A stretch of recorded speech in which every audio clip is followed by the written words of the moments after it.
Let us bow our heads in prayer. Gracious God, be near to us this day and bring us your light and your life. O God, you are our rock and our Redeemer. Amen. Easter is the ultimate freeing experience.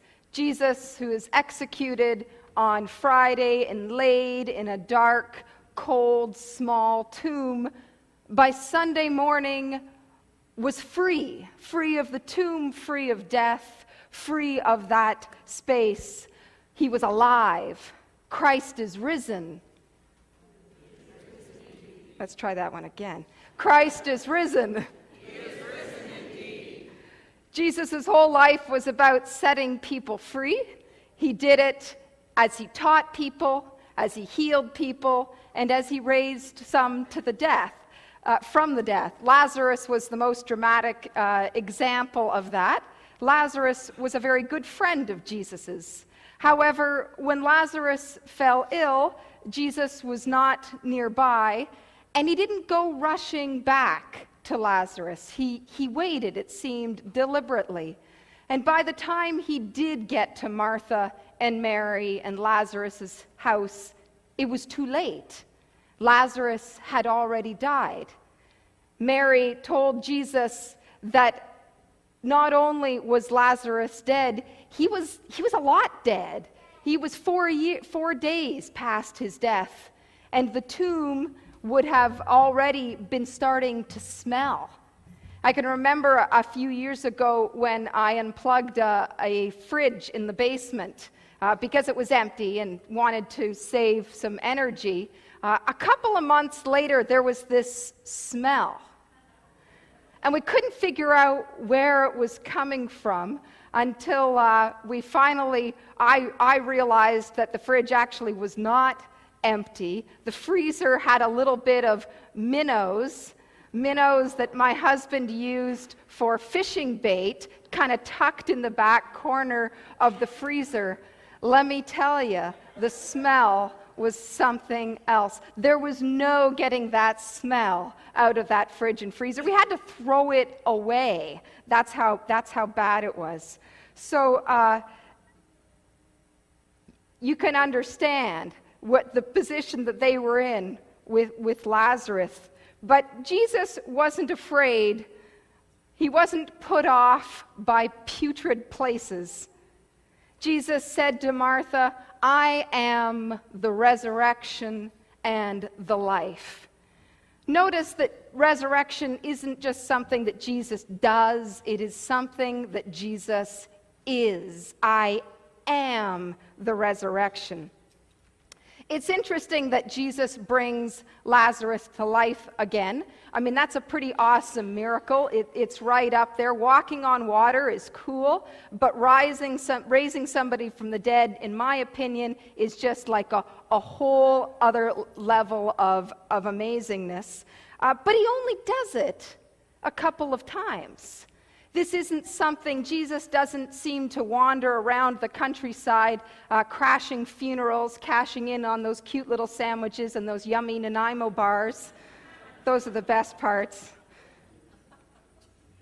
In the same way, Jesus, though he healed so many people, wasn't a walking medical clinic. He didn't just set up a medical clinic sign and have people come to him. Jesus didn't come to take away our pain. Jesus came to bring us life. Jesus was the author of life. He was full of life. And so life just kind of comes out of him naturally.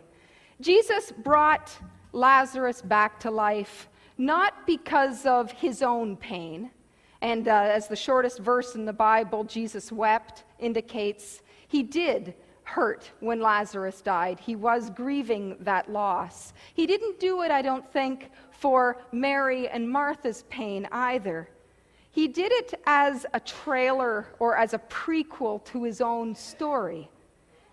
He did it to help his disciples really understand who he was.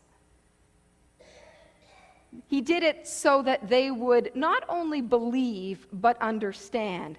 I think so many of these miracles aren't just done so that they all of a sudden would believe. Miracles don't often tend to help skeptics. They can always find a way to dismiss a miracle. But it was for the believers to understand deeper who he was. There's an old play written by Eugene O'Neill entitled Lazarus Laughed. It was an odd kind of a play set in a Greek tragedy style, and it was not at all a commercial success. But it had a message in it that rang true. O'Neill picks up where the biblical story leaves off. He has Lazarus coming out of the tomb, and the first thing that Lazarus does is start to laugh. Not in a harsh kind of way, but in a full of life, full of love kind of laughter. And the first thing that Lazarus says when he comes out of the tomb is, "Yes." And Lazarus hugs his friend who brought him back to life. He hugs his sisters. He kisses the ground and seems to look around with eyes full of new wonder and new life. Lazarus, come out of the grave, seems to be younger than before he went into the tomb. People begin to ask Lazarus questions. Mostly they ask Lazarus, "What's it like? What is death like?" And Lazarus begins to laugh again, and with wonder and delight he answers, "There is only life. There is only God. There is nothing to fear, brothers and sisters. Death is not what it looks like from this side. It is not an abyss into which we fall. It is a portal through which we move. It simply opens into greater light, into a realm of everlasting change. There is nothing out there to fear. There is only life. There is only God." And this becomes a mantra, a chorus throughout the play. There is nothing to fear. There is only life. There is only God. And as the play unfolds, Lazarus embodies what it would look like if you actually lived in that feeling of nothing to fear. There is only life. And people start to gather around him and take on a more, they take on a more joyful sense. They connect with community and engage with people and make a difference. But eventually this group is noticed by the Roman officials, and they're nervous about this group. After all, there's nothing more dangerous to a tyrant than a person who is not afraid of death. How do you intimidate someone who is not afraid of death? And so they try to threaten him and force him to stop sharing this laughter, to stop sharing this joy. And he doesn't. He just keeps repeating the mantra. And eventually he's taken to the emperor of Rome, who threatens to kill him if he doesn't stop this laughter. But again, he says, there is only death. There is no death. There is only life. There is only God. And the emperor at the end of the play kills Lazarus, but there is a sense that it is Lazarus who has defeated the emperor because he has no fear of death. I think it's amazing, it's always amazing when you meet someone who is full of life and who seems to have conquered fear. I couldn't help but be inspired this past week when I heard the story of Yusra Mardini. She is one of the thousands of Syrian refugees who, along with her sister, made the dangerous trek to Europe. She was a competitive swimmer in Syria, but last summer she swam to save her life.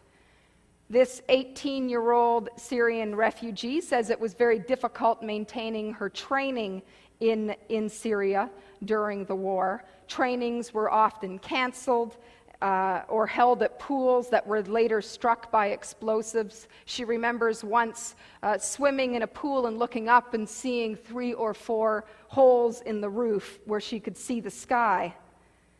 Eventually, she and her sister decided they needed to get out of Syria, and so they joined the crowds going through Lebanon and then Turkey. They got into a boat to go to Greece, but the Turkish Coast Guard stopped them and sent them back to Turkey. And so in the night, they got on one of these rubber dinghy life raft type things with 20 other people. They got on in the night, and about half an hour into the journey, the life raft started taking on water. So everyone threw off all of their possessions to try to lighten the load. And they realized that only 3 people in the boat could swim. And so Yusra and her sister and another girl jumped out of the dinghy and swam. They swam for 3.5 hours to Lesbos. It was a brutal experience, and she said it left her with a hatred of the open sea. They swam in the Aegean Sea. Once in Lesbos, they began a weeks-long overland trek through Macedonia, Serbia, Hungary. She said that strangers gave them clothes and others stole from them. She said that they spent a lot of money on trains and things that weren't allowed to leave. But their spirits, she said, remained high. And she remembers once being confronted by a police officer who said, "Why are you laughing?" And she said, "Because we were going to die in the sea, but now I need to be afraid of you?" She and her sister did make it to Berlin, and through the volunteers, she was put in touch with a swim coach, and now she is training, and her dream is to make it to the Olympics in Rio this summer. There is a special refugee team that is being put together, and her hope and dream is to be on that team.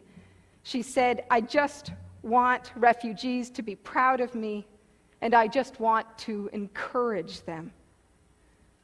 I'll tell you, she's not just an inspiration to refugees. I think she's an inspiration to everyone.